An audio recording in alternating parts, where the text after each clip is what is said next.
Good morning. Today covers week three's current events. The article that I chose to discuss is referring to the 7 charts that explain the global inflection points of 2025 so far. The article is fairly lengthy. What I wanted to narrow down and focus on are two key major trends. Number one is the wider use of artificial intelligence.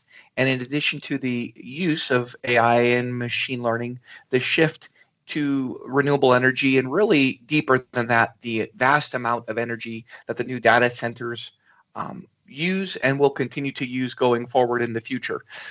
AI is looking to cut the cost roughly through automation by about 60%. It will improve customer service for engagements in business by 20% and will generate roughly $1.2 trillion in value by 2038. What's occurring through AI is there's going to be personalized learning apps, drug discovery tools, real-time sustainability trackers. Multiple different industries are being shifted and shaped by the utilization and adoption of that technology. In addition to that, on the converse side of it, we're looking at the businesses that will consume vast amounts of electric energy. Solar costs have dropped 41%, driving solar adoption, and wind costs have also dropped an additional 53%. So renewably, there's a huge market for new electricity capture. Business offering large-scale battery rentals, hydrogen transport, carbon capture services are springing up. So because of what AI is pushing and how it's affecting, it's like a drop in a pond. When that stone hit the pond, the ripples are rippling out and they're affecting multiple other streams of business. Now, from a class standpoint, I wanted to discuss what's being driven and how it's affecting and how it ties into our current material.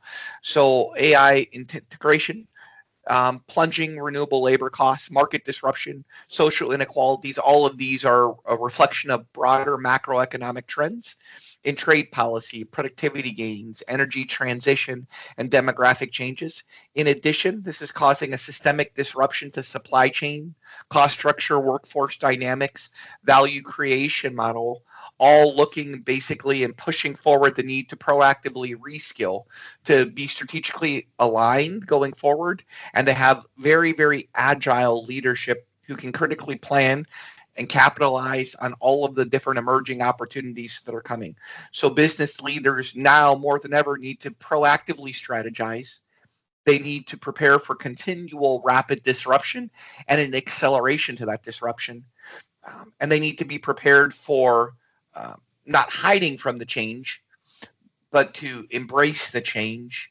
And the illustration I conclude with is a wave in an ocean.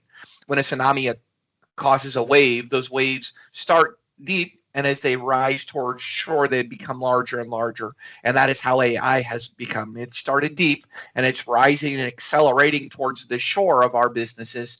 So we need to be prepared to ride on top of the wave rather than allow the wave to crash over us. Thank you, and have a great week.